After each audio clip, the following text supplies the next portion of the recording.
Ooh, that is loud. Dude, you're killing me.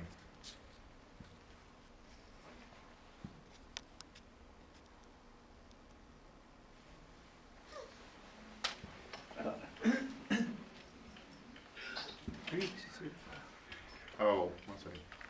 That's what you're doing. Oh, you can hear it on there? Yes. Okay, cool. You have. Oh, there we go. Finally went away. Yeah. So you have all your- Yeah, I know. This. Oh, there you go. So you are in the feed right now. It's live, but I had to make sure that it was gonna work. Because yesterday, like, the audio was Got horrible. facial tracking going on. How do I disable facial tracking? Actually, Dude, I hit remote control on that. I can't do that.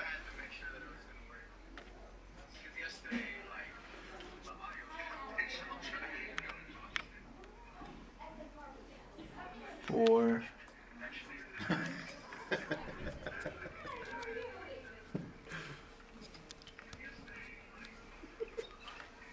My little stepping stool.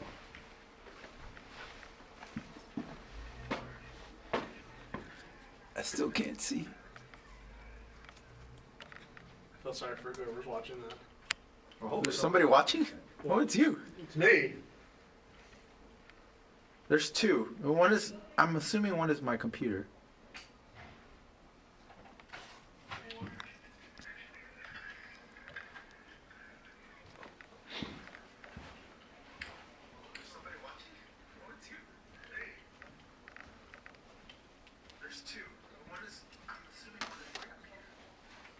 Still doing the facial tracking.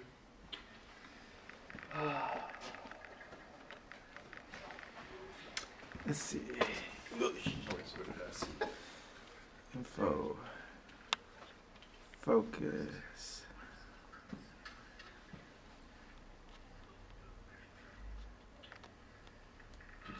That should be off there. Yeah, it's off.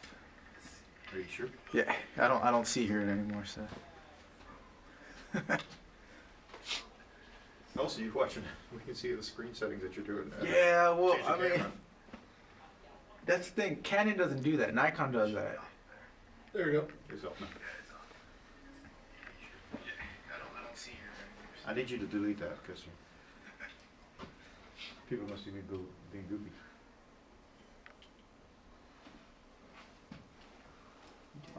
Are we letting them come in the back door? I mean, no.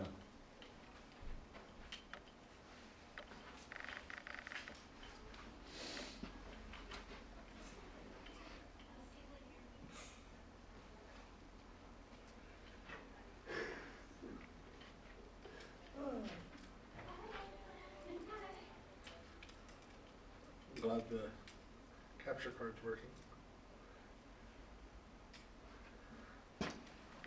Did you order the other one? Not yet. Have you ordered yours yet? I guess Carrie hasn't been here. Oh, this? No, I don't even think about it anymore. At least we know where we can steal one. I don't even know what budget is like. Called Coach Mo, he called me back. I was Actually, like, let's- just so you know, I stole some of your camera equipment. I'll bring it back on Monday. And he's like, okay, whatever. What'd you take? I took the capture card.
Alright, we're gonna call to order our workshop rescheduled for today, Friday, January 24th, 2025, 12 p.m. Welcome everybody, declaration of a quorum, 5 here today, 2 absent. Welcome everybody, thank you all for being here. We're into item C, hearing of citizens, we don't have any.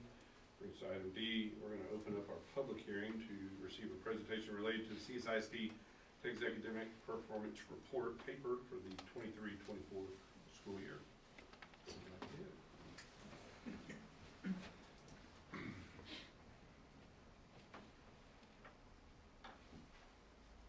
Good afternoon, Mr. Horvath, Dr. Hartrider.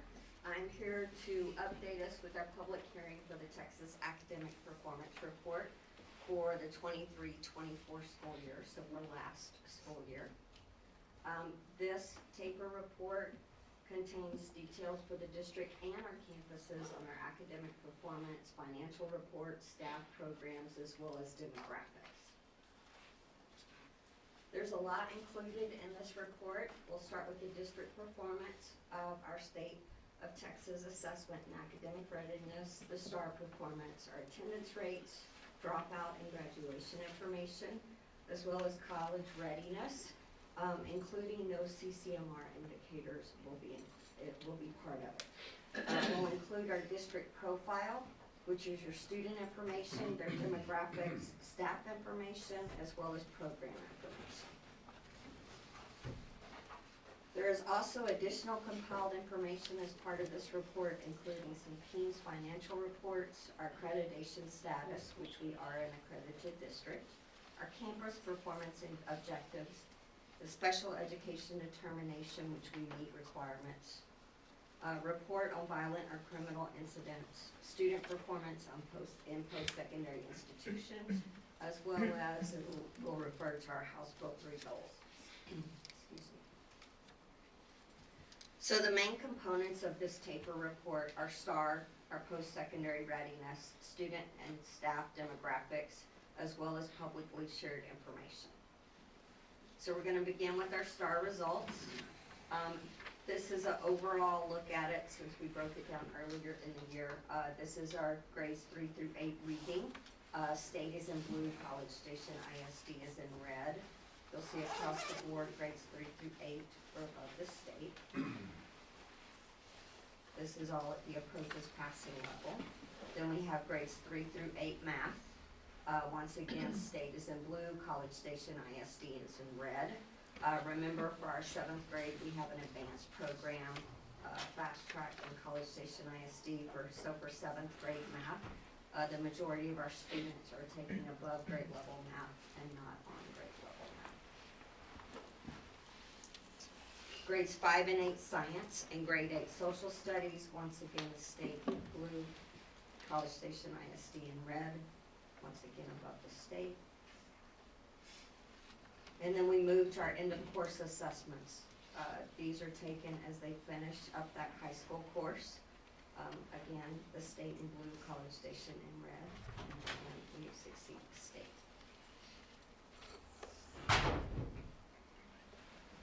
Then post-secondary readiness, which is also linked to CCMR graduation and dropout. We had 1,030 graduates in the class of 23. Our graduation rate was 95.8%, which was almost 5% above the state.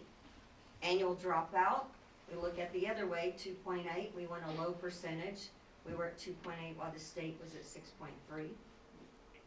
College, career, and military ready graduates with all the multiple indicators as outlined in accountability was at 70.5. We are there a little below the state. And then when we look more at our graduates, our advanced dual credit completion is at 41.5%, which is below the state. However, look at our AP grads.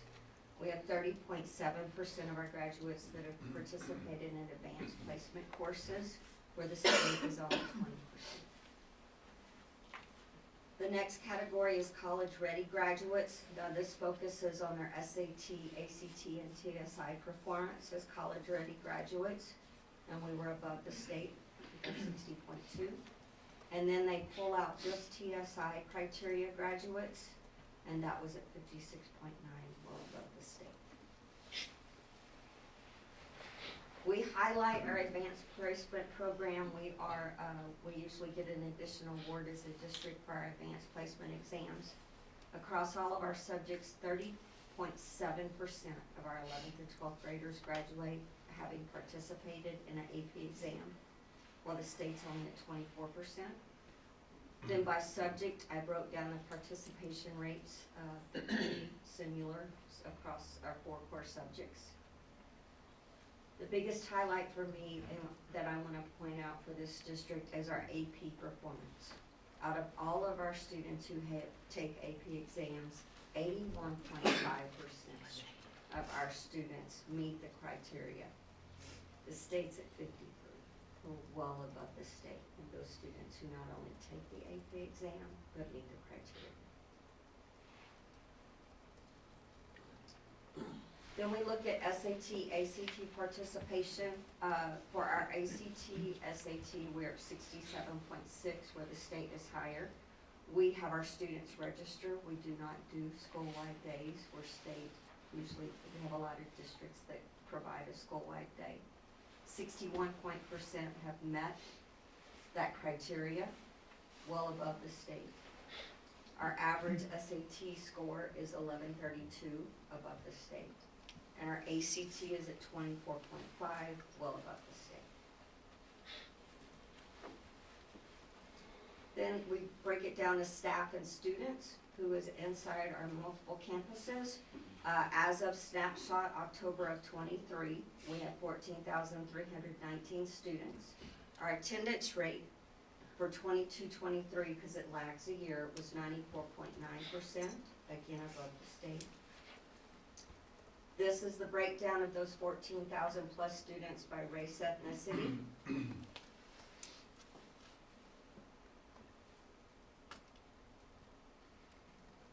Our special populations of economically disadvantaged, emergent bilinguals, at-risk special education programs, 504, dyslexia, and gifted and talented.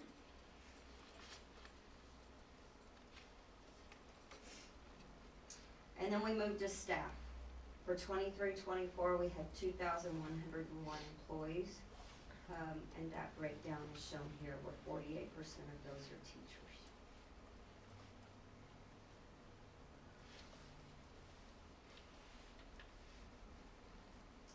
For our 48% of the teachers and the overall staffs, we have 1,009 total teachers. 28% of those actually hold an advanced degree. Our average experience is 12.5, again above the state. And our teacher turnover rate was at 17.6%, which is below the state, which is a good thing. And here is our years of experience, with 3% being beginning teachers, all the way to those with over 30 years at 3.5%.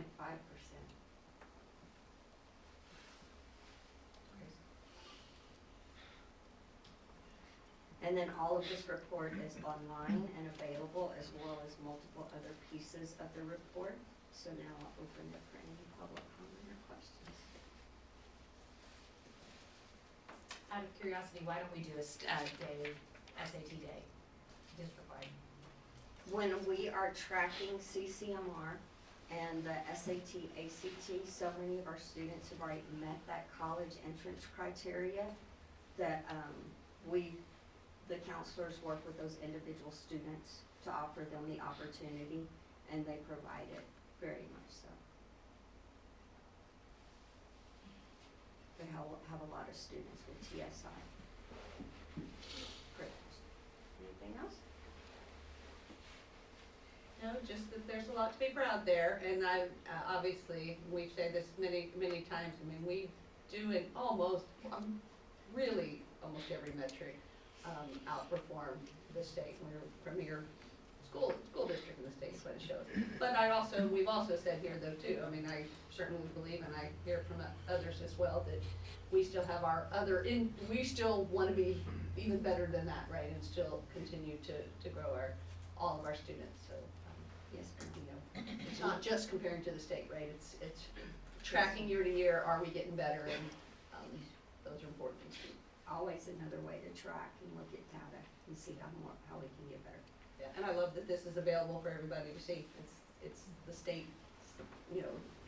Does this, yeah, I can ask you that, does this go, have you already presented this to the state and like, I mean, or is this, how, I know they're requiring these reports, how does that system work to do the take? It actually starts at the state, and then it goes down to each and every LEA in the state. And then each district is required to do a public hearing or a public report, usually by spring break. Perfect, thanks. Anything else? Thank you very much. Thank you. That will close our public hearing.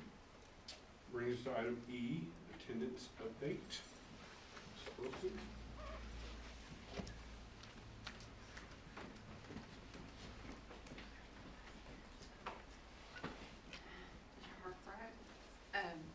Dr. Harkrider, excuse me, Mr. Horner. Board of Trustees, I have some great information to share. So I just wanted to kind of talk about, we talked about an attendance incentive that was started here at College Station ISD, and we're really excited about what the results are.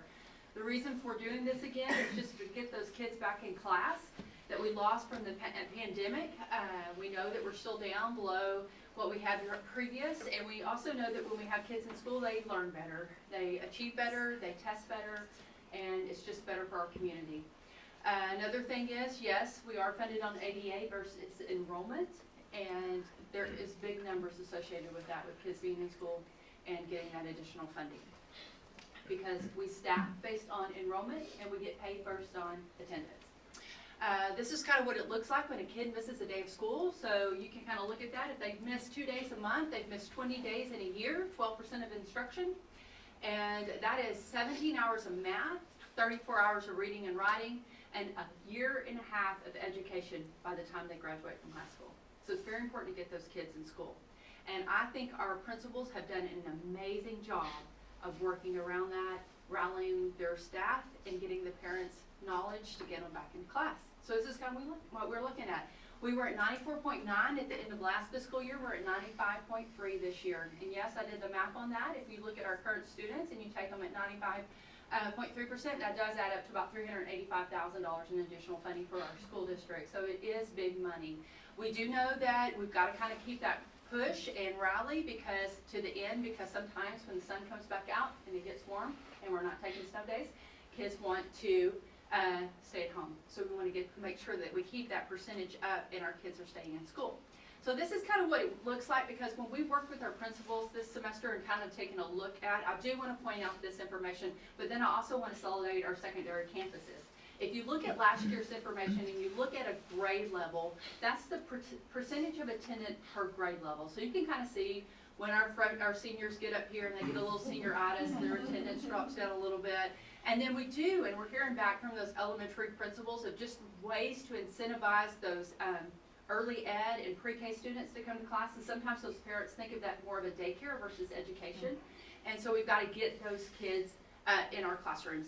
Kindergarten, you know, the first time out of their home, they get sickness a little bit more, so you can tend to see that. But you can kind of look at a historical information based on attendance and grade level. This is some celebration. This is just previous year. When we did our incentive this year, we looked at a 3-year average, and that was really just to kind of reward campuses that had already gotten their attendance up from COVID. and look at a 3-year average. But this is year over year, and you can see the huge strides our campus has done. Our biggest ones would be Rock Prairie Elementary, A&M Consolidated. If there was an award, she would have gotten it. But they are up to 95%. Huge strides from previous years. But there's only one campus that didn't move the mark, which is really exciting. Now this is when we take into account, you know, if you remember the incentive, if they get above 0.9, they get the full amount. So they get their enrollment base times $5. And so everybody above the top line got the money.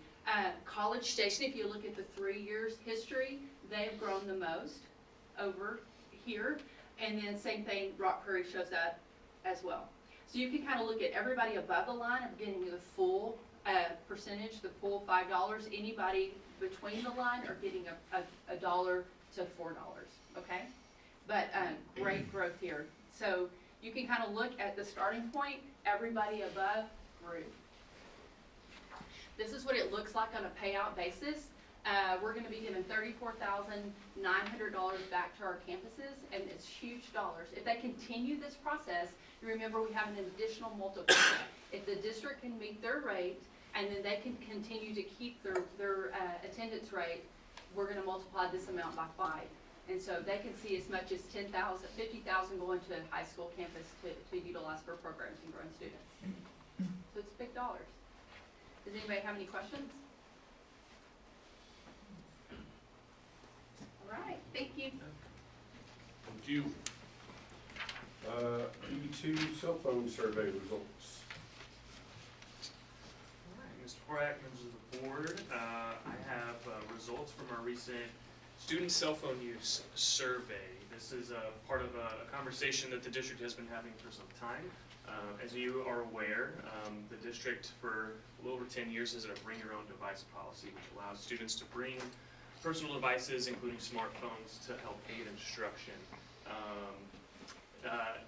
Following the bring your own device policy and just with the enhancement of technology and the proliferation of social media and with phones just being more a part of our lives, the SHAC committee developed a recommendation for the board in 2018 to restrict cell phone use on campus to approved educational use only. We'll look at the current policy as it's stated now as the SHAC committee amended it in 2018. But really that was just to provide some consistency across the board in the district and ensure that our teaching staff and our schools really had the final authority to say whether or not a cell phone could be used during academic time. And then last spring, SHAC recommended that we continue to evaluate the cell phone policy to limit distractions and off-task behavior. Again, cell phones just continue to be a part of the conversation as we have students in our care. During the school day, we have to look at what is going to be the best option for us as a school district and for our schools to make sure that we are providing them with the safest and most productive learning environment possible. So our current policy, we're not going to read it verbatim, but basically just says that the teacher in the classroom has final authority for the policies and procedures in their classroom as it relates to electronic devices, specifically cell phones here as we're talking about it, and then gives a little bit of guidance on how teachers and schools can move forward if those policies and procedures are not followed by students. And then it's broken down by grade level and campus, with giving our older students at the middle school and high school level a little bit more freedom to use their electronic devices during the school day, during lunchtime, during passing periods, during breaks, and then at the high school level giving some guidance on the students being able to use earbuds in at least one ear as long as a teacher or administrator is giving them direction. So that's where we're at currently with our policy.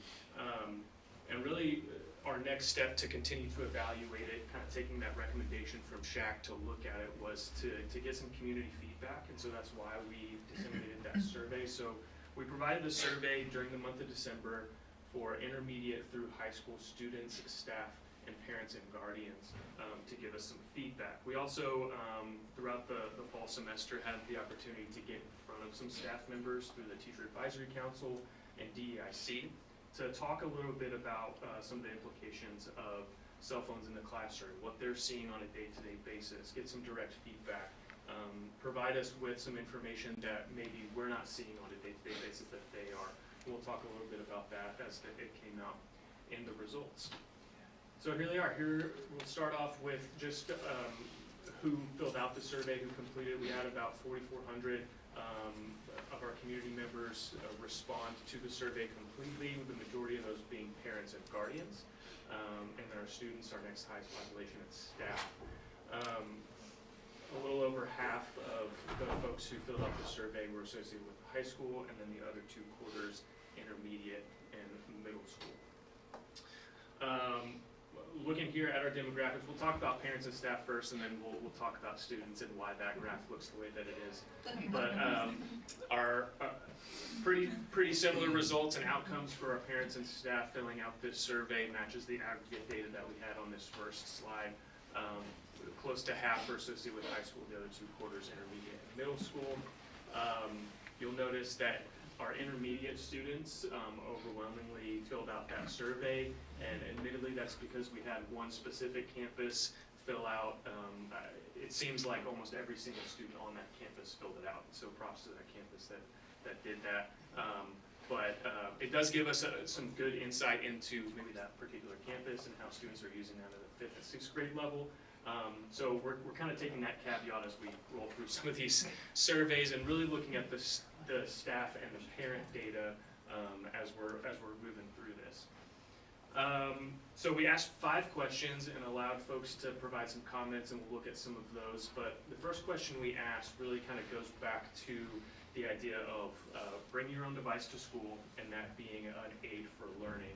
And so we asked how often are cell phones being used for schoolwork or for positive learning experiences.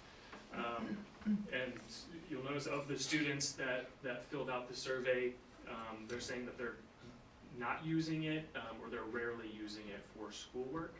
We asked parents how often they believe that cell phones are being used for positive learning experiences. And it seems parents believe that they're being used occasionally, but not all the time. And our staff kind of has that same sentiment based on the results. All right, and then we asked the inverse of that. How often are cell phones being used for non-academic purposes? Students are responding, at least those that responded to the survey, that they're not using cell phones for schoolwork, and they're also not using them for things that aren't schoolwork. So again, we're taking the results as they came in. But parents believe that students should generally not be using their cell phones during the school day as relates to non-academic purposes. And then we asked staff how often they actually observe students using their cell phones for non-academic purposes. Okay, so one is believe, I one was believe and one was observe. Well, I mean, because a parent can't observe their student during the school day, you know, using their cell phone, but a staff member can. So we wanted to ask these questions honestly so that we could get honest feedback. Because a parent, they'll take it from their student, oh, I'm using my cell phone for this and that, but you know, it's going to be their perception, not as much of an observation for them. And so we had to tailor those questions to those different demographics as we were asking them. So for staff, they're observing students, those that respond to the survey are observing students use their cell phones for non-academic purposes, for the most part pretty frequently or sometimes. I think, Go ahead. when I read that, I think the important part of it too is with the parents, the should language as opposed to what is actually happening.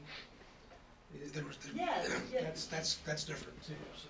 Yes, actually, yes, it's the should. I agree that it's not what they're doing, it's what they should be. So. Sure. Yeah. Well, and it shows that there's a big big difference between what parents think their students should be doing versus what staff thinks is happening. I mean, that's a pretty big difference.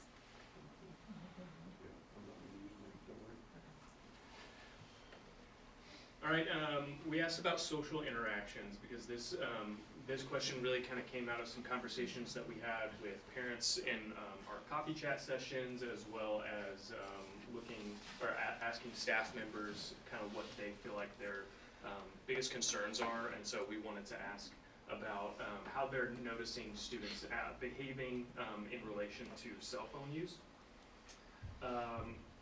We asked students how do they feel that using cell phones at school affects their social interactions with peers. For the most part, neutral, but pretty even distribution on the answers for positive, somewhat positive, negative, and somewhat negative. Parents are also of the understanding that their child's social interactions as it relates to cell phone use is fairly neutral, but there's definitely a population of our parents that believe that students using cell phones during school time can be promoting some negative behaviors and social interactions or affecting them negatively. And then we asked staff how do they think cell phone use affects social interactions among students during the school day. A little over half that responded to the survey noted that it was negative, and then the next largest answer was somewhat negative. All right, and then we asked about some of these concerns, and again, these were from some responses that we had from parents and staff about some of their concerns, and so we wanted to provide them with some options to select their concerns, and then we also provided them with an opportunity to fill out any additional concerns that they may have. Students, for the most part, parents and staff feel like cell phones are a distraction.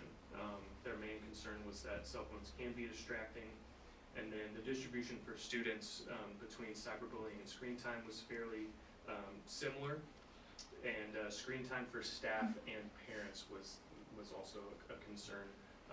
For staff, it seems like they're seeing cyberbullying also being a piece of that as well. These were really just the most common things that were written in the comments.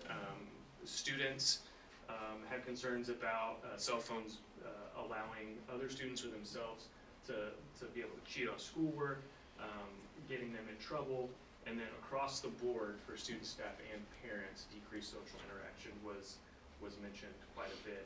These are comments, not multiple choice? These were comments, and then we kind of just pared them down to make sure that it was easily digestible for our viewing audience and for yourselves. Parents, lots of comments about exposure to inappropriate materials or things that they may not approve of, or they don't have control over what their students are doing or what other students may show them on an electronic device. So that was a big concern of parents. And then staff, most notably, wrote in the comments that they were noticing that cell phones were causing drama between students during the school day. Rumors, fights, those kinds of things. Okay, policy enforcement. So we looked at the policy. We did want to know kind of what everyone's perception was of the policy and how well they feel like it's being enforced. For the most part across the board, it's understood that the policy is usually being enforced, with rarely being the next highest choice on there that was selected across the board there. And then we asked just about the idea of cell phones potentially being restricted further or not restricted at all during the school day. And so for the most part, not a big consensus across the board here from our community.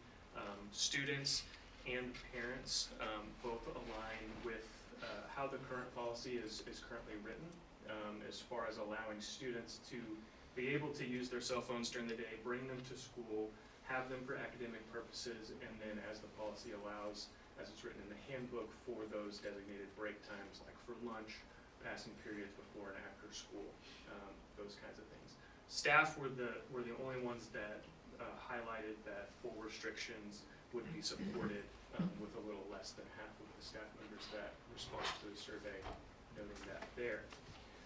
And then we did provide an opportunity for people to leave additional comments, just any thoughts or comments that they had about cell phone use during the school day. Students and parents, their main comment that they provided to us was that they would like to continue to have the ability to have a cell phone on campus in the event of emergency. That was the main comment that was provided. Students also mentioned that they do use their cell phones to access online resources. Schoology was brought up quite a bit, that students are using their phones to get online to access Schoology. And then specifically at the high school level, had a number of comments about students being able to communicate with each other for classwork as they're doing projects and things like that. Parents and staff, again, more concerns written about distractions, drama, social media, texting. Mental health was a big piece of this as well. And then with our staff, quite a few comments about other devices like headphones, smartwatches. We did get some feedback from our DEIC members and from our teacher advisory council, specifically about our younger students at the elementary and intermediate levels, maybe not bringing a cell phone to school, but having access to a different kind of device that allows them to communicate one or two way to their parents, allows them to text or call just those numbers, or they do have some kind of smartwatch that allows them to voice text or send their parents a voice memo, and those were brought up as well for consideration. And so kind of our key takeaways looking at the data in the aggregate, generally students of the students that responded are saying that cell phone use for academic and non-academic purposes tends to be nominal. I will say too, not a frequent comment, but we did have quite a few, again, because a lot of these kids were intermediate kids that responded. A lot of them were saying they're not using a cell phone during the school day because they don't have a cell phone. So again, taking that as a caveat to the data that we actually have. And then again, distraction being the main concern across the board for our students, staff, and parents. Parents believe or feel like cell phones should not be used often in general. And a little more than half of those folks that responded would support a policy that allows phones for academics and during those designated break times. Staff members that completed the survey observed cell phones being helpful for learning on occasion and observe frequent non-academic cell phone use. Again, concerns for distraction, cyberbullying, drama initiated by social media and texting, and a little less than half support restricting cell phone use completely, while some would allow for academics only. And so kind of looking at these takeaways as we discuss these as a leadership team, because our community didn't have a general consensus here, there's not really a recommendation we're moving forward with for any policy update. At this time, we'd like to take these data points and dig a little bit deeper with some of our campuses and get some more information about how they're using the district policy to implement it at the campus level. Lots of good insight from our teacher advisory council about how individual campuses are using the overall district policy to either be more restrictive or provide a little bit more freedom depending on the campus. But again, because we don't have a general consensus across the board here in the community, not necessarily moving towards any recommended policy update at this time. So, any questions, comments, general discussion about cell phone use during school?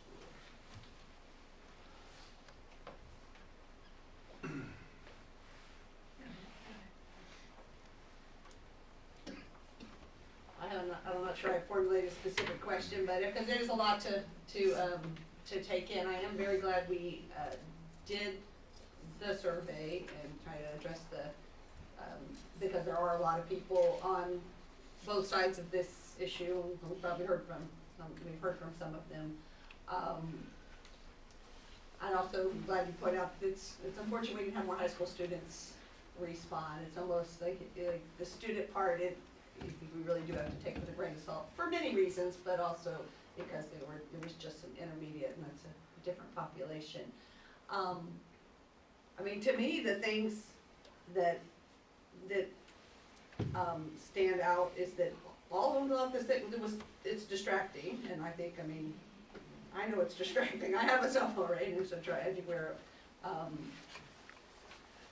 But if you put the staff that they think it's a negative for I mean, I don't know if you'll go back to that one about what do they think is negative or not. I mean, you take negative at 50% and Somewhat and negative. somewhat negative at 34%.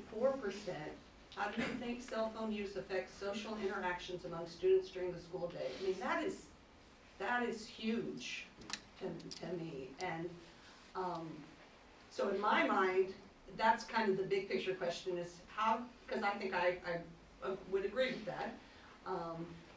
How do you balance that then with some of the positive uses of the phones, and particularly, yeah, Schoology. I mean, I think we have taught our kids over the last few years to use Schoology and use it in other ways. But I don't know. And then I think the other thing is the enforcement one stood out. Where was the enforcement question? I mean, you pointed out for staff, usually is a high point, but so was rarely. I mean, the same. So I think another thing that I hear is the consistency. I think we heard that in the Teacher Advisory Council as well, that so maybe there's not a recommendation for any change to our policy, but I would think at a minimum consistency in my mind would be something that would be helpful. And again, and that's my last one. I'll let some other people speak. Is I mean, I do care about what the parents think for sure. But as we talked about, they don't see it in the classroom as much. So I really put a lot of weight on what the staff says about this, you know, and how it's affecting not only the student learning, but also, you know, just the student growth and relationships and that social part that you talked about. So. Yeah, basically a policy is only as good as those that are enforcing the policy. Yeah. So whatever's written on a piece of paper, it's there. It's the staff, it's the administrators that are enforcing the policy. So you've got right now K through 6. Really, we don't have any issues. So it's functioning fine. All 3 middle schools, from my understanding, are a little bit more restricted than the high school, and all 3 administrators feel like that process is working. So you have so many mixed reviews between teachers, and a lot of our teachers, I would say staff-wise, a lot of them will probably are secondary because they deal more with cell phones than elementary and intermediate. It is kind of split. They can be restrictive right now in a classroom if you want to, and so we have some classrooms that kids know you don't bring your cell phones, you don't talk about it, and others, cell phone is free reign. So I think the next step for us, besides showing the data to our entire team, is potentially our 2 high schools, because from a different district level with all these mixed results, basically you're back to square one because it's pretty much 50-50 on each side. So if what I would like to see is our high schools sample their own students and their own staff members, get that data, and then their leadership team decide if they get more restrictive or not and what that looks like. Because in the end, if it's something that they took information from their campus on, develop their protocol, chances are it's going to be enacted and it's going to work. Otherwise, it's us as big brother coming down, telling them what they're going to do, and nothing's going to change. So I'd like for them to take that deeper dive and decide as a campus, do they need to get more restrictive, or are things working the way they feel like they should be working? I think the slide we haven't talked about that jumped out to me is where it's talking about how parents believe they're using cell phones versus, let me see, this one right here. So this is how parents, the way I'm reading it, believe students should be using their cell phones versus what we see our staff are actually observing students using their cell phones. So to me that says that what our parents are generally saying they believe isn't what's happening in the schools. To me, that just jumped out because that says to me that we do have a discrepancy between what our parents would think is right and what's really going on. And how we solve that is for, you know, you guys to think about. But I see a lot of concerns when we have parent, and the one about the concern, there was one just called concerns. I mean, parents do have some legitimate concerns, or else the blue high slice would be bigger. And obviously our staff are at a place where we feel like there are concerns with cell phones. So I know it's a really, really complex issue to figure out the best way to do it. But anyway, it just looks like we still have some work to do. No, for sure, and I think what we're giving you now is a big picture across the district, over 4,000 responses. So if you take those campus principals, regardless of what level, it doesn't matter to me, decide to take that next step, and I think it'd be good for them too, to get their data zoned in to their kids, their teachers, their parents, and then have a conversation of, hey, we think we want to explore change based on what our middle school folks have said. Then I think that's definitely a step in the right direction, because you're probably going to come up with a new protocol that you have a shot to be successful, because everybody kind of came to the table and agreed on it. I think in the end, no matter what, I mean, the nation's dealing with this, every school district's dealing with it. My wife put it best to me, I never thought of it this way. When we were in school, we went to school, we got there, you know, at 8, then we got done at 4, and then extracurricular, and then we went home. And all the stuff that happened at school and it stayed at school, because if someone called you, they called you on the landline, and maybe you had a conversation, but you didn't have to deal with it until you got back there 12 hours later. And I didn't think of it that way, and all cell phones do is give 24-hour access to kids all the time. My statements here are gonna sound like we just need to cut cell phones out, put them in bags, magnetic bags, whatever. I get it, I can sit here and say that. I think we have an issue just like everybody else. It's one of those things we're gonna have to work on. But as far as parents knowing or believing what their kids are doing and this and that, if you see your kid at home, however they're acting on their phone is how they're acting on their phone at school. I mean, that's just my personal opinion. So that shouldn't be a shock.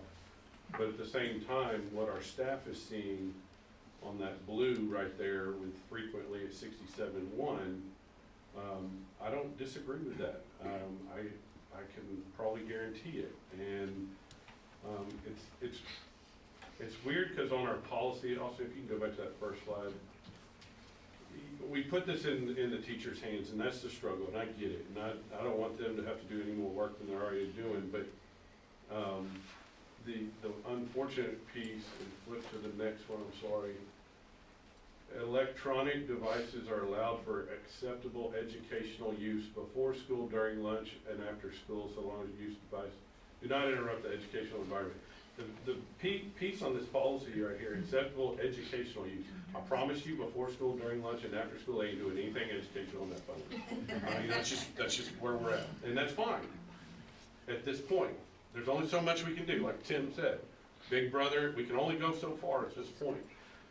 It's one of those things we're just gonna have to keep working on.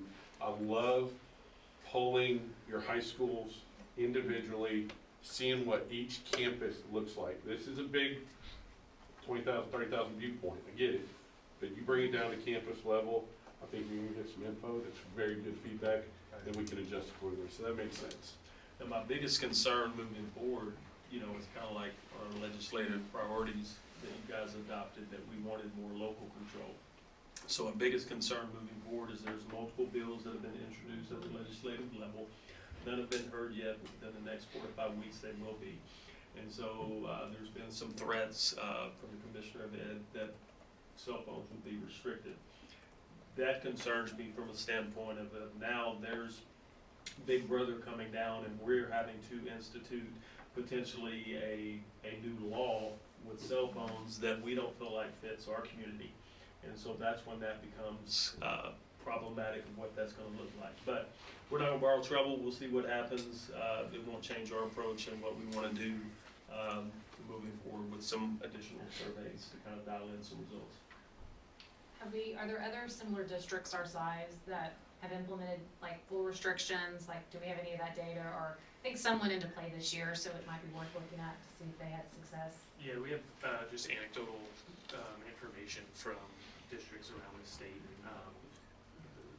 For the most part, reports, at least at the administrative level, have been that it's been helpful to remove the distraction.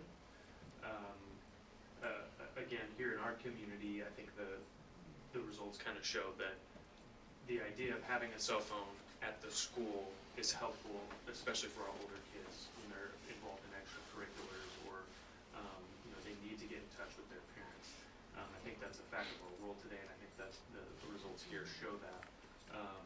But yeah, we can definitely dig into some more specific information. Yeah, a lot of school districts made some significant changes this year, and I think they'll probably be digging into how it's affecting their outcomes, and I'm sure we'll see some results from that by the end of the school year. Yeah, the surprise for us is some of the districts that we've looked at that had done surveys, which is why we did one. Their survey results did not mirror our survey results. They were very much 60+% against cell phone use from parents and staff. Ours were more closer to 50-50, and even some were 70+% yes, get rid. And so there was much more support to have kind of an ultimate ban than our data. That's obviously not what our parents want, at least 50% of them don't. So it's a little bit different. Well, I think it might be helpful for us to, if we're gonna reach out for other information in other surveys, to be really specific about the type of cell phone, policies we might be considering, because I think it's different to say, hey, you cannot bring a cell phone on campus. A parent would feel one way about that, versus you cannot have that cell phone on during school hours. In a case of an emergency, they're gonna flip that phone on and call their parents. They can turn it on as soon as the bell rings and see if their parent has said, hey, after school you're doing this instead of this. So it could also be that just maybe some more specific directions on what parents are thinking too, because I would look at that as a parent in two very different ways. Yeah, So. and I want to be extremely clear and black and white. We are not exploring any policy where students would not be able to bring a cell phone on campus. None at all. That's not even up for discussion. Yeah, because I would follow up on two things. One, I like when you pointed out, again, that slide about what the parents think or believe is going on. So to see those numbers that are 70% believe either nearly, never, or rarely should be used, right? That was the most all. And then to follow that back up, and again, I'm not sure if it should be used, or are they thinking they're not using them, and then not want to restrict them more. So I'm not sure I'm aligning those to their answers there, right? If they're saying they never should be used or rarely used, and but I think your point is right, that it's we're not saying, or nobody here is proposing yet no phones. It's just really how do we restrict them and limit those or how we could possibly, and limit distractions and have kids focus on academics. And then the other thing I wanted to make, and it's kind of a little bit to your point, Jeff, on looking at the policy, and this is a question too. I think some of the research out there, outside of just limiting phones, is what age does this most impact students? I mean, at least some of the things that I've seen, it's not your juniors and seniors. They're maybe learning how to handle things better, maybe. It's those middle, younger grades. Maybe it is the 5th, 6th, 7th, and 8th. And so I just think understanding and differentiating, like we do in our policy, but really understanding the different needs at the different ages is still really critical too. I'll just chime in here and try not to talk too much because I'm getting my voice back. But and I'll start by saying I'm coming from the paradigm of the research that I've looked into, that this is a major problem. Yeah. Whether the kids, I appreciate us getting their opinion, but if you look at cell phones, it's almost like a drug. And if you ask, or an alcohol, if you ask somebody if they have an alcohol problem, even if they do, they're going to say no. So looking at what the teachers and the staff are seeing at the campuses, I think is the most important thing to do. So that being said, I'll also say that I come from this paradigm of, as a school board, as school administrators, so often we are reacting to what higher levels of government require or mandates that are put onto us. And this is an opportunity, I think, especially when we have a situation like this where you've got, and again, I kind of interpreted, Austin, some of this a little bit differently than you did. I saw it, and again, maybe it's just more of my paradigm looking at this, and it's a lot more negative. But this 50-50 split, that this is really an opportunity for us as a school board to actually take a lead on this issue and the administration and not necessarily just follow what the kids want or the staff wants. What is actually best for our school district and our students? And so I think looking at, and many of y'all, Dr. Harpwriter and some other folks have mentioned the idea of, grade specific, campus specific. That's probably the best way to go about doing it. So I appreciate y'all trying to kind of look at it from that viewpoint. But it's something that I think we need to change, whatever that might be. Again, y'all are looking into it more and talking to the campus folks is a good idea. But I would just urge, I've got potentially less than a year left on the board, and to not let this die, because it's just that important, I think, as far as College Station ISD and doing its little part to help the next generation, because we've got a mental health crisis out there. And some of the research puts a lot of it on these things that we carry around each day. Anything else? I need to add that I do support that and not letting this end at this meeting, right? I think there is certainly more to continue to learn about it. There is more and more research happening, and then there's more for us to learn throughout our own district too. So. All right. It was a lot easier when I just have to worry about staying out of Miss Esther's office. Really. You never did before. I was thinking about that the other day. I was like, we don't have there's not payphones. So yeah, so you can't just say, hey, no phones, because unless we, it's crazy. All right, that'll bring us to adjourn, and we'll see y'all here in 9 minutes.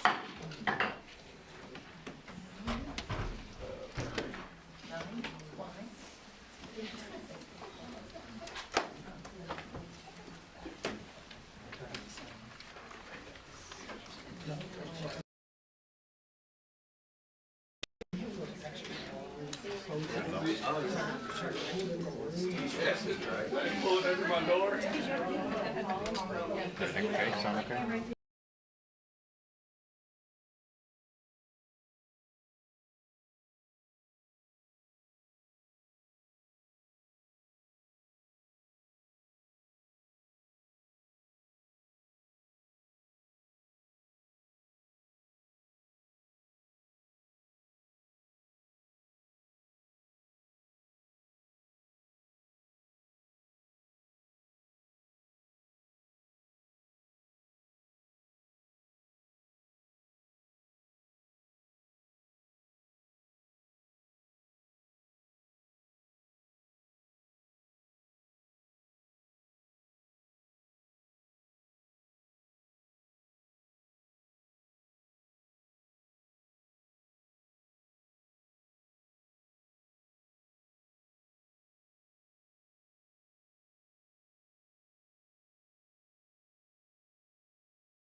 I was there for a little bit, Spencer was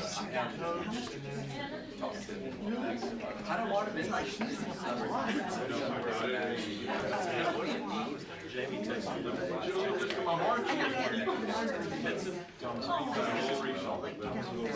It's just that at all. I understand. If you ever need anything, I'll It's very city like college station. So it's, you know, there's this thing called congestion. He's the one who's not now. Yeah.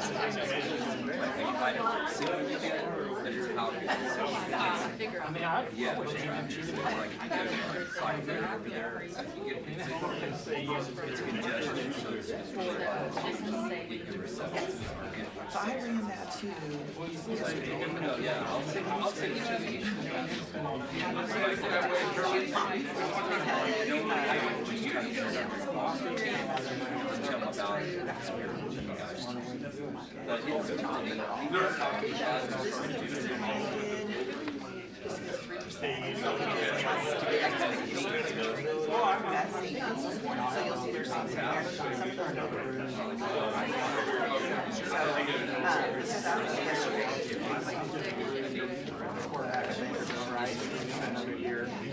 That was just like 1.9 is down to 1.6, but we're good. Exactly. So this gives us exactly. That's good. Now we want to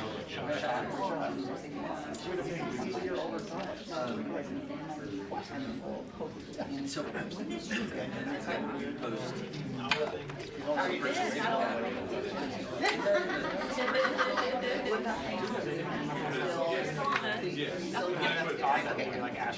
no, that one.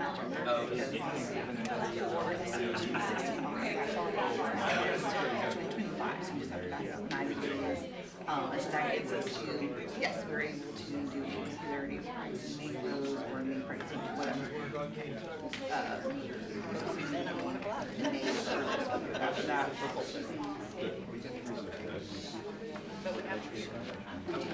I can't remember. I was thinking.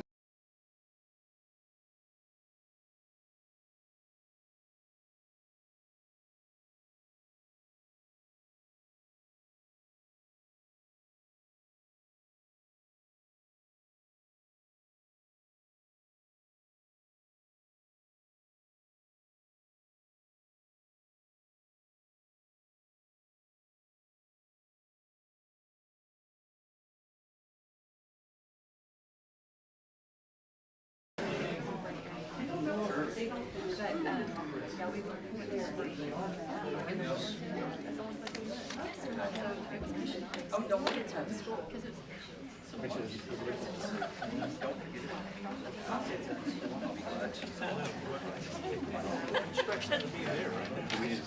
you should call it.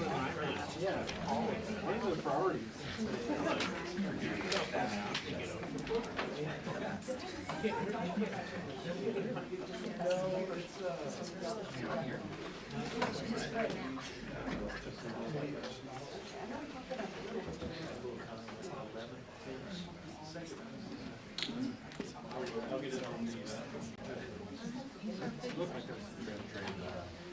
Yeah, start early education. They All right, we're gonna call to order our regular scheduled board meeting, January 24th, 2025, a little after 1. Declaration of a quorum, 5 members present. Welcome everybody, thank you all for being here. Welcome to this meeting of the College Station Independent School District Board of Trustees. We are elected at large to represent the interests of our community and our state in educating our students. Our mission for our students in this district is success each life, each day, each hour. We adhere to all pertinent laws, policies, and procedures in posting agendas and conducting our meetings. The detailed agenda information was made available to us at least 72 hours in advance. We have all come to this meeting informed and prepared. We've just completed a workshop meeting where we heard reports and discussed much of the information needed to make decisions in either this meeting or in upcoming meetings. This is a meeting of the 7 trustees in a public setting rather than a public meeting. As such, public comment is included on the agenda at a specific time and requires us to listen rather than take action, so as to abide by the Open Meetings Act. We're pleased that you've taken time this evening, this afternoon, to join us. We are very proud of this school district and we thank you for your interest in and support of our our students. Before we move to board reports, I think we do have a presentation.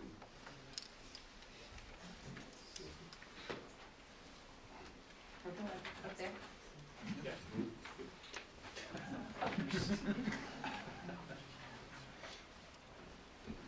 Is it already? Yep. I'm Carmela Shaper, Director of Purchasing. For those of you that don't know who I am, the one who always says no, besides Heather. The one that makes it, why do we have to do all of that? And then they call her, and she's like, yeah, that's what you have to do. So welcome to government. But the reason why we're here today is we utilize, the district issues numerous bids, especially since the bond election passed. We have been very busy in the purchasing department. But we do not have the staff to issue every single bid that we would need to purchase everything that we need to be able to do what we do here at College Station ISD district-wide. And for those of you guys who know that if we procure or purchase anything that totals $50,000 over a year aggregate, then we're required by law to have a RFP or a bid or a contract that's based upon. So with that being said, we utilize some purchasing cooperatives, and I have Vance Hamilton here with Buy Board, who with their contracts we get a portion of our spend back at the end of the year based on our purchases that we do through their contracts. And this year we are able to get back what, $69,000? $802, yeah. Yes. He's like, so it's a huge amount. So $69,802 that we got back based on our spend on our CSISD contracts this year, and so Vance is excited about it.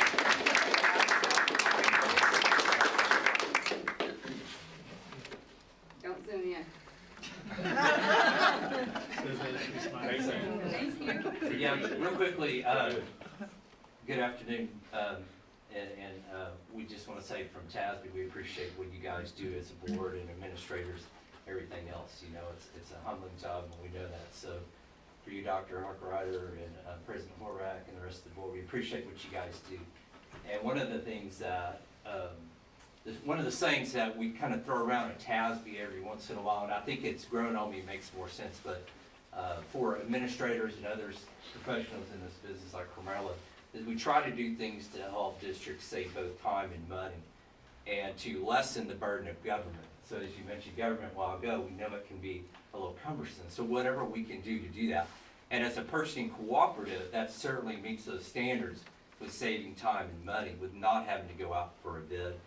And you're able to utilize the Buy Board co-op as well as other co-ops too, where we have competitive pricing and great vendor, over 1,000 vendors. So everything you need for a district to operate pretty much. And so I do want to say real quickly that Carmela, she really runs one of the most professional purchasing departments around. So I serve a pretty large territory, and she does an exceptional job. I've got to witness that. I mean, for example, they put on a purchasing academy every fall, and so that's tremendous. A lot of districts don't do that. So it's a great way to educate and bring awareness and train on purchasing, not only from co-op, but however that is. So again, we appreciate what you guys are doing. We're glad to give you back a little bit of the portions. And the district spent over $10 million last year through the Buy Board Cooperative. That was double than from the year before. So again, credit to Carmela and her staff and everybody else too that is trained and utilizes Buy Board. So you guys are doing a fantastic job, and we appreciate what you do as well. So have a great day.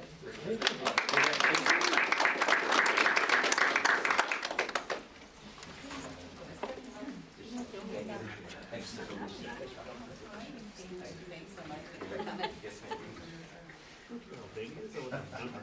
That's right. All right, that'll bring us to board reports. Who'd like to go first? I get to put a plug in because 50 Men Who Can Cook for the Education Foundation is coming up February 7th. And just a reminder, if anyone out there is looking for tickets, that those are all advanced purchase digital tickets. So go to givetokids.org to get all of that information. I also attended SHAC this month, And at our SHAC meeting, we reviewed the CSISD wellness plan, which is one of the action items that SHAC is required to do. So we went through that and had some great discussions from it. DEIC, we will be voting on a calendar recommendation this meeting. That's pretty much what we did. The intergovernmental committee meeting was canceled because of the weather. And then Head Start Policy Council met, and the vast majority of the discussion was related to the budgets. And I'll just again say thank you, and I'm amazed by the amount of detail and work that the staff and that particular council puts in when it comes to the budget with all the requirements and so forth they have to meet. So that was the main part of that meeting. And I wanted to share an outside activity that actually Ms. Simmons and I participated in. Was it just last week? Yes, just last week. The League of Women Voters locally had asked some of our local school board members to have a panel and to just basically share what the role of school boards was, as well as kind of a School Finance 101, right? And I think we had, Heather and I were able to do it, as well as 3 members from Bryan. So we had a little panel and some of just the information about those things. And it was very well received. I was very happy we were able to participate. And I think there are a lot, the feedback was, especially the school finance part, right? It is so complicated, and so trying to boil it down into the details and the reality of really how we're funded, and we've talked about pieces of it in here, but I thought it was really well received, and I thought that, and it's something that maybe we think about continuing to share with people in other ways throughout the community. So, Bring us to superintendent update. Yes, sir. We've got plenty going on. Several of our cabinet members will be with me in Austin starting Sunday. So January 26th through 29th, we'll be at the TASA Midwinter Conference. I believe it is the largest school administrator conference in the entire country. So we never went down there. They didn't come back with some great information. And Austin and I will be presenting on Tuesday with our architects VOK on our 24 bond and passing an entire athletic package. And so that should probably be pretty well attended, considering some of the struggles with passing athletic bonds, and putting them all together is a little unique. A lot of folks have not done that. We kind of want to announce we have a new partnership with Texas A&M through their early literacy partnership. We've got 3 pilot campuses. They trained last Friday, they're training today, and are already implementing some of the new things they're learning. So South Knoll, Southwood Valley, and Creekview are all participating, 2 grade levels each. So we're excited about that opportunity for our staff as well as for our kids. And School Board Recognition Month is this month. However, because of our crazy schedule, we are tabling that. I know, Jeff, you're going to be so disappointed. So in February, we thought it would be more appropriate to be able to recognize you in front of our entire team. Not that everybody in the room here is not important. However, we'd like all our principals here as well. And so we'll table that as well as our gifts in the February meeting. That's good. Ms. Iggy, you'll be able to run that meeting. I won't be here.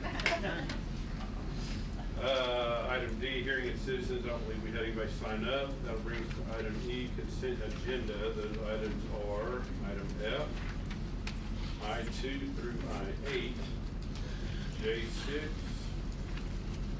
I believe that's it. Yep. Move that we approve the consent agenda. Second. Motion by Ms. Iggy, second by Ms. Simmons. Any further questions or comments? All those in favor say aye. Aye. All those opposed, same sign. Motion carries 5-0. Brings item G1, consideration, discussion, and possible action regarding the 25-26 College Station ISD school calendar. Mr. Mann.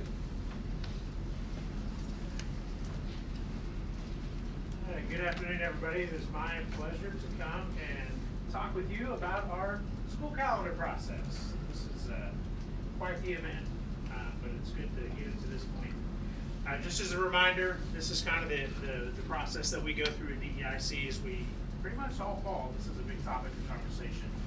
in our meetings, and here we are, hard to believe it is January, and it's time for the recommendation to be brought to you guys for consideration. That's what we'll do at the end of the conversation here. But here's the process.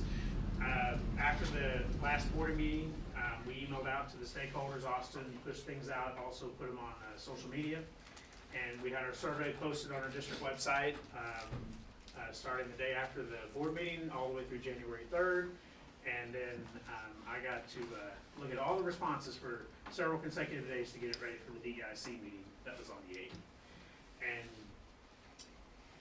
okay, that's how it's imaged in there. It's okay, everything is showing, but you can see here, and you have handouts in front of you that have the numbers on this, but you can see the large percentage of our respondents were our parents, with just over 70% of those, and then the second group responding were our teachers.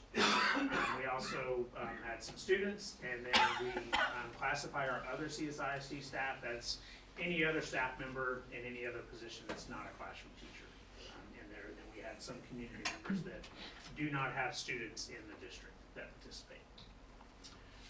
So you can see parents, we asked them to identify by grade level, and because of this, the numbers are not going to equal to the total numbers of parents because they have the ability to select multiple grade levels, but their vote is only included one time.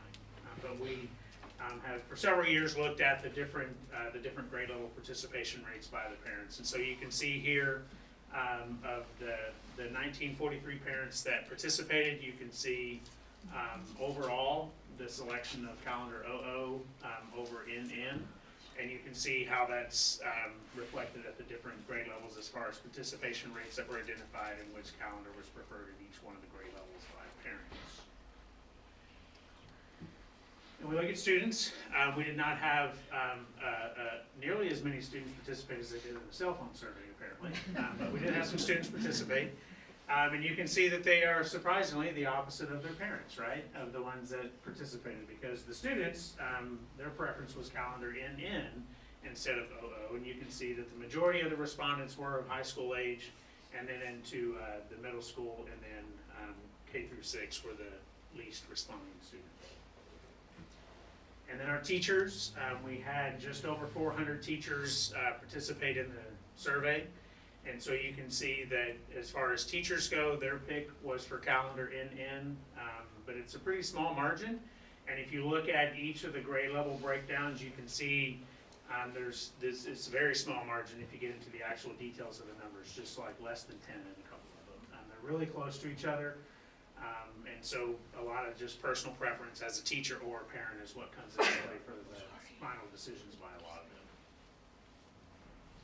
And then our other school staff, 216 other school staff participants, and again, you can see just how close the choice is between the two and the preferences.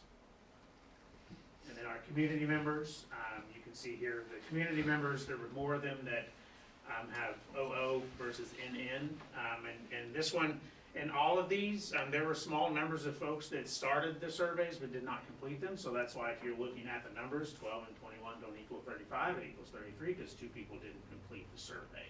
I didn't include that bar graph on there, but just if you're looking at the numbers, I wanted you to know why are there two people not accounted for. So we also had open-ended comments at the end.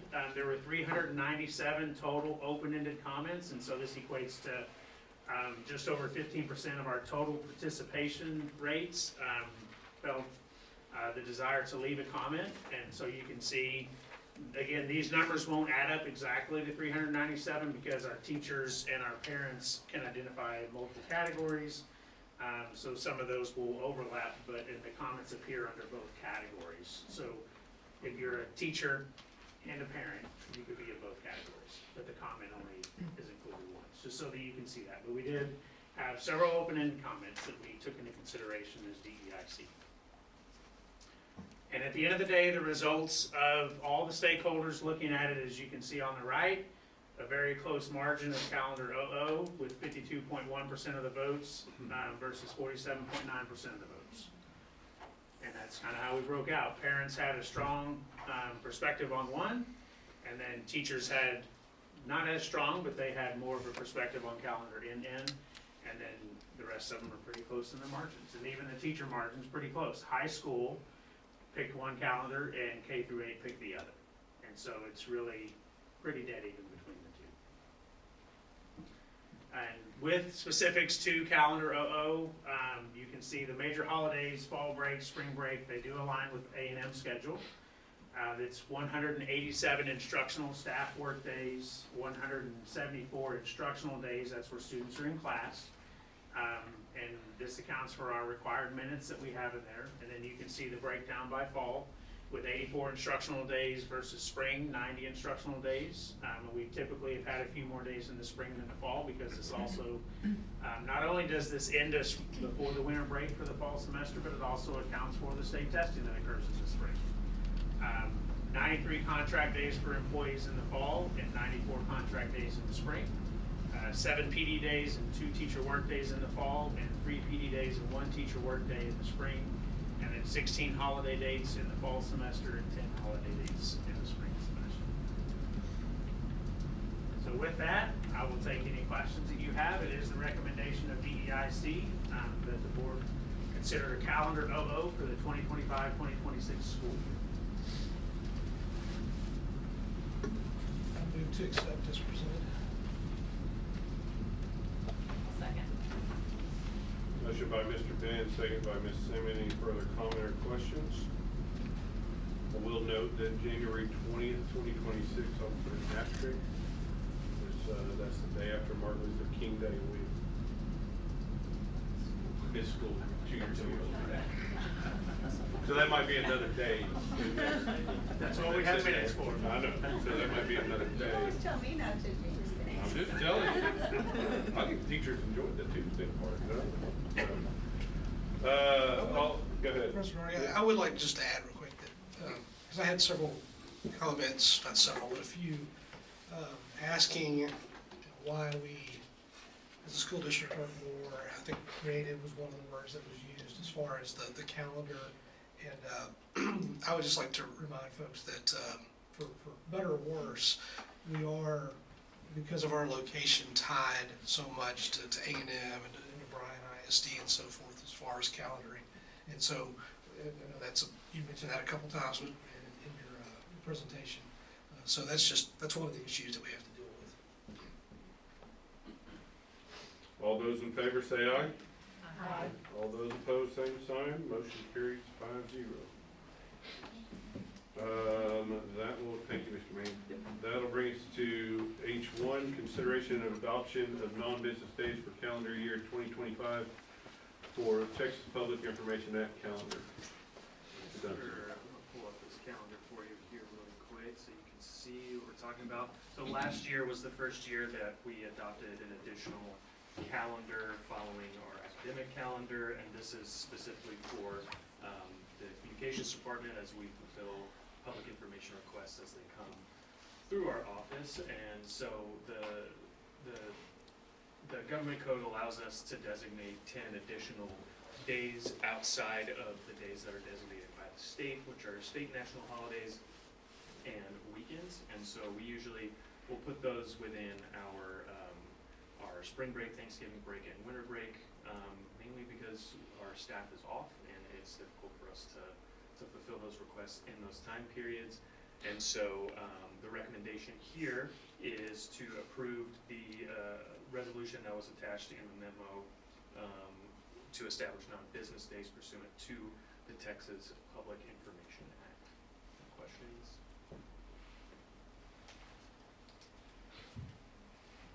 I move to approve as presented. I'll second.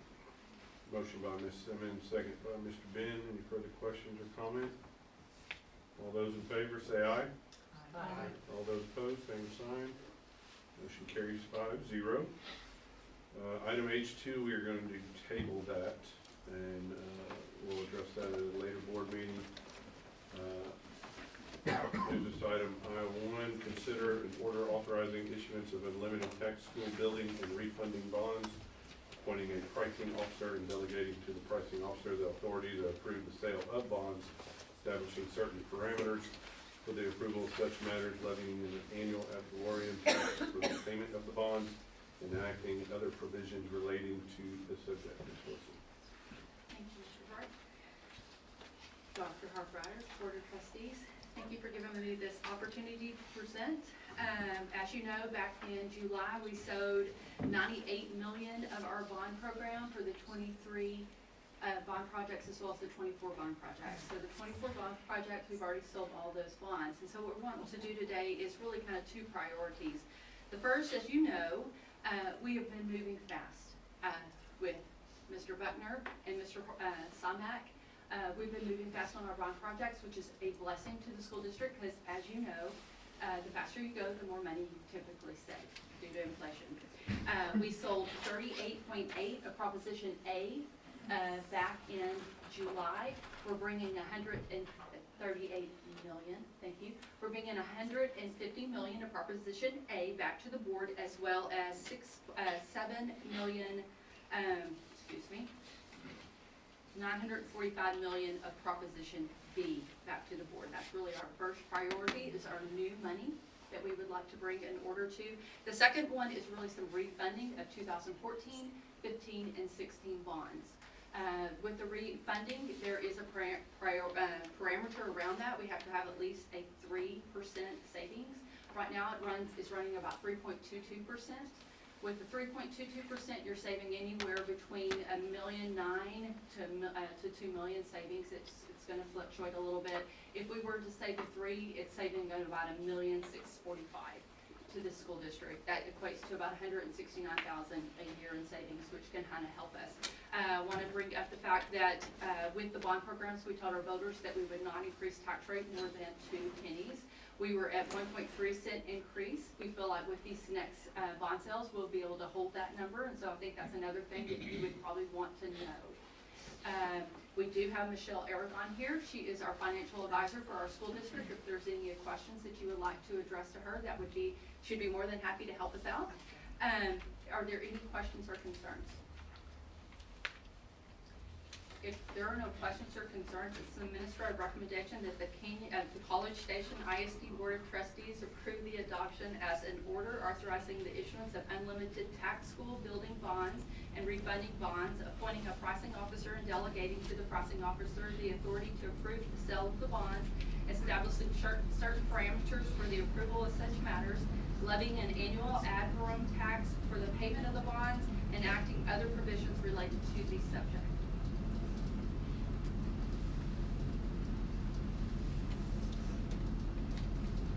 Motion that we approve as presented.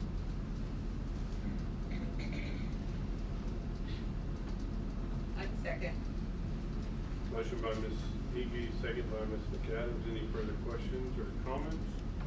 Just to get on the record, so to speak, when it says unlimited bonds, just say what that means in relation to the bond packages that have passed.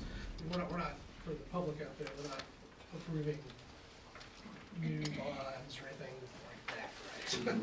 No, sir. Okay. No, sir. We're just approving to be able to sell the bonds that's already been approved by the community. That's a great question. Gotcha. And refunding the bonds is really to make sure that we're taking access to any savings that we possibly can. This parameter gives us a year to sell these bonds. However, we just really wanted to get ahead of things in case there's a switch in the market. We want to go back when it's most favorable. We're really kind of looking April, May to make the sale. We would like for the refunding and the sale to be done at the same time because that allows us to pay one financial advisor fee, one rating fee, things like that. So we're trying to do the most that's beneficial to the school district. This allows us to kind of watch that market and be ready to go when it's most beneficial. Good. Thank you. Thank you. Yeah, I think it's good to summarize too what's going on. Obviously, we're selling part that's already been approved, just like you said, and then refinancing some that's already out there. And just to reiterate, you believe that the amount you can refinance will save us close to $2 million, or how? Right now, if we do the 3%, it's 1.645. On a gross basis. So that's the lowest we would refinance the bonds. If it's not very beneficial to us, if it goes below that rate, that's what the parameter's for. It's been going up and down between 1.9 and 2 million savings, but we'll kind of watch that market and go to the market when we see the best savings we could get. Does that make sense? But we won't refinance unless we can get that savings. When I just follow, we have done this before, and we appreciate that y'all are, both of you are on top of this to help us, you know, take advantage of those savings when they become available. So, Appreciate that. Thank you. All those in favor say aye. I, All those opposed, same sign. Motion carries 5-0. Brings us to item J1, consider authorizing the superintendent to enter into final negotiations and contract on CSP number 25-004 with CS Advantage USAA Inc. for roof repairs and replacements at Bain Consolidated High School utilizing 23 bond funds. Mr. Buckner. All right, so these next three agenda items go together. We did these out at the same time period for Bain Consolidated High School, Cypress Grove, as well as Spring Creek. Of course, this first one is for Bain Consolidated High School. It is for a full tear off of the existing roofing system. It also includes replacing the metal panels that you see on the exterior of the building that are green in color. And then also some windows and the skylights that are in this, that are in the campus. So all of that is part of this project, and it includes $300,000 in owner's contingency as well. We're looking at this project starting this summer, and will take roughly around 12 to 14 months for completion. And through that, we had quite a few respondents to the bid, of which CS Advantage USAA was the deemed the best value in our scoring matrix that we use for the bids. I mean, I just want to say before you, hopefully we do approve it, I mean, I think Consolidated, as someone who's had kids there, and many of us have been in that building, it has been in need of a major roof replacement for quite a while. I mean, and so I'm excited to hear that it's not just the patching, right? This is everything down to around the skylights and everything. Is that true? It is everything on that roof. There's a full tear off, skylights, windows being addressed at our this roof area P, which really doesn't make sense to anybody unless you see the floor plan of the project, but it's some of the upper windows in the hallways and stuff that are being replaced that we have issues with. It's gonna take a year, is that right? At least a year. Yeah. Weather pending. Complete. Yeah. Can I ask, so how is that gonna coordinate with the other additions though, and to make sure that it is really one seamless roof? What are the plans around that? It'll be organized chaos. The new addition will have the same roof type that this is going to, but it will transition, there won't be any issues with it. So we feel like, I'm assuming you feel like moving ahead with the roof now for just this portion is necessary. This is covering all but that new addition, yes. Okay. Yes. I'm going to approve as presented. I'll second. Motion by Ms. Simmons, second by Ms. McAdams. Further questions or comment? All those in favor say aye. Aye. All those opposed, same sign. Motion carries 5-0. Item J2, consider authorizing the superintendent to enter into final negotiations and contract with CSP number 25-005 with Atlas Universal Inc. for roof repairs and replacements at Side Road Intermediate School utilizing 23 bond funds. So just along the same lines, this one we had 9 proposers respond to it, and this one we took bids for a full replacement. We had an alternate in there in case we wanted to just do an overlay, which is put the new roof system on top of the existing. That campus only has one roof system, so by code it is allowed. However, after kind of talking with our consultants and stuff, we don't know the amount of water or anything that is inside the existing system because we do have major leaks over there. If you remember from a few months ago when I presented on roofs, that one was recommended for replacement in 2018. So it's had a few more years since that recommendation was, so it was best suited to just do a full tear off and start over new with this new roof. And this one should be a summer project. So it should start. It'll start right towards the end of May, and should be complete by the end of by the time kids come back and go in August. Of course, it's all outside work, so it's all weather pending as well. Move to approve as presented. I'll second. Motion by Ms. Simmons, second by Mr. Ben. Any further question or comment? All those in favor say aye. Aye. All those opposed, same sign. Motion carries 5-0. J3, consider authorizing the superintendent to enter into final negotiations and contract on CSP number 25-006 with RGO Roofing and Construction LLC for roof repairs at Spring Creek Elementary utilizing 22 bond funds. Okay, so this one is not a roof replacement. It is just, there are some repairs through warranty through the manufacturer when they put the roof on the building on Spring Creek when it was built. So we have some warranty repairs that'll be part of it, as well as all of the rooftop units need to have corrections made to how they are penetrating the roof into the building. That's where the majority of all these leaks are coming from at Spring Creek. So this project is addressing all of that, redoing all of the electrical into those rooftop units, as well as the through-wall flashing around a lot of the roof system as well. And this one is due to this being all related to mechanical and them having shut off mechanical, this will be a summer project as well, so that we don't interfere with the lighting environment at the campus during the spring. It'll be completed before kids come back in August. I move that we approve as presented. I'll second.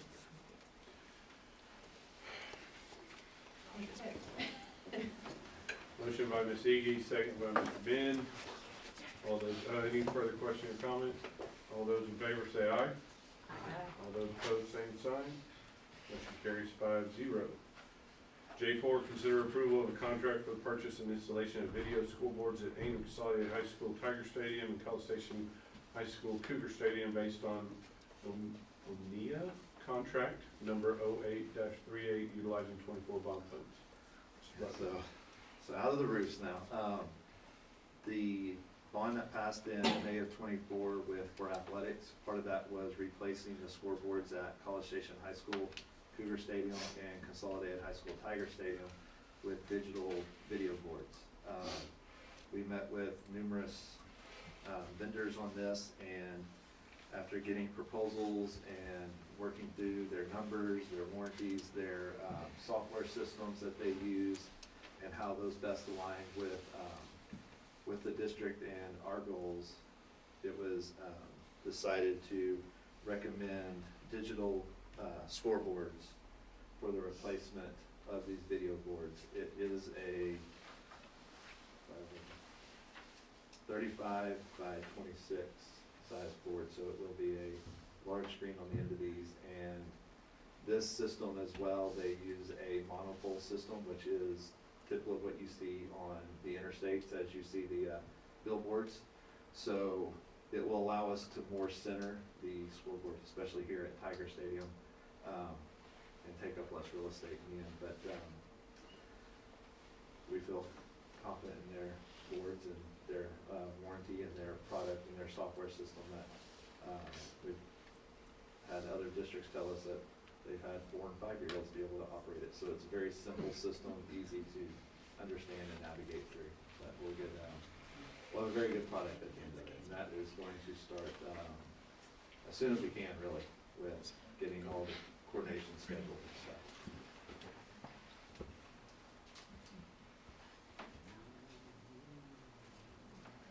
I move to approve as presented.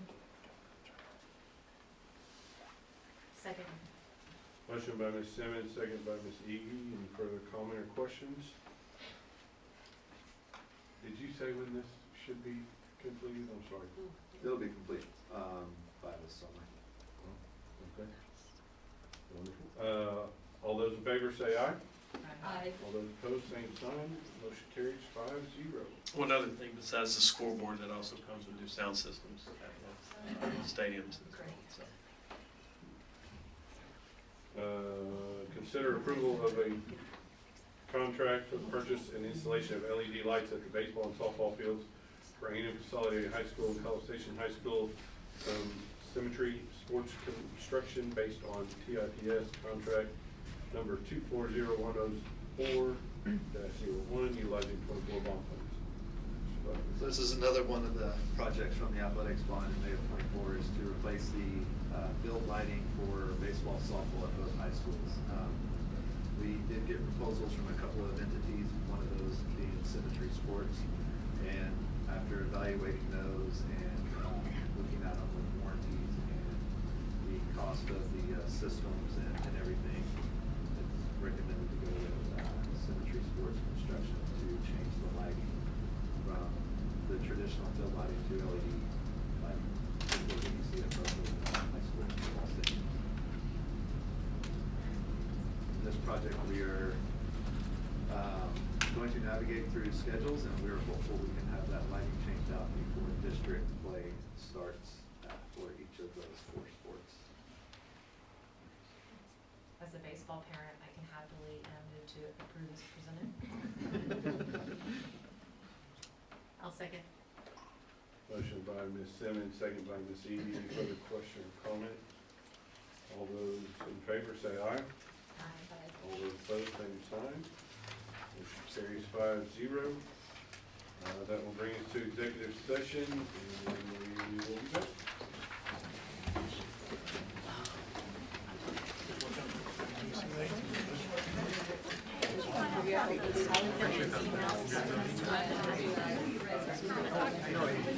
Is that gonna work? It's just like we did last year. Okay. Their aliases. But the thing is, I have to actually log into them and say approve. And it's gonna come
Alright, I don't know where everybody went, but whatever.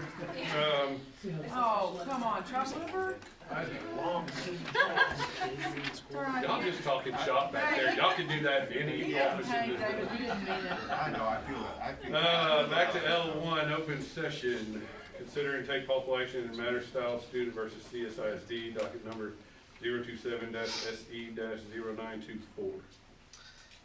I move to accept the recommendation of the superintendent of schools and the school district's attorney, and to direct the superintendent and the school district's attorney to proceed as discussed in closed session in the matter styled student versus College Station ISD, docket number 027-SE-0924, before a special education hearing officer for the state of Texas. I'll second. Motion by Mr. Ben, second by Ms. Simmons. Any further question or comment? All those in favor say aye. Aye. All those opposed, same sign. Motion carries 5-0.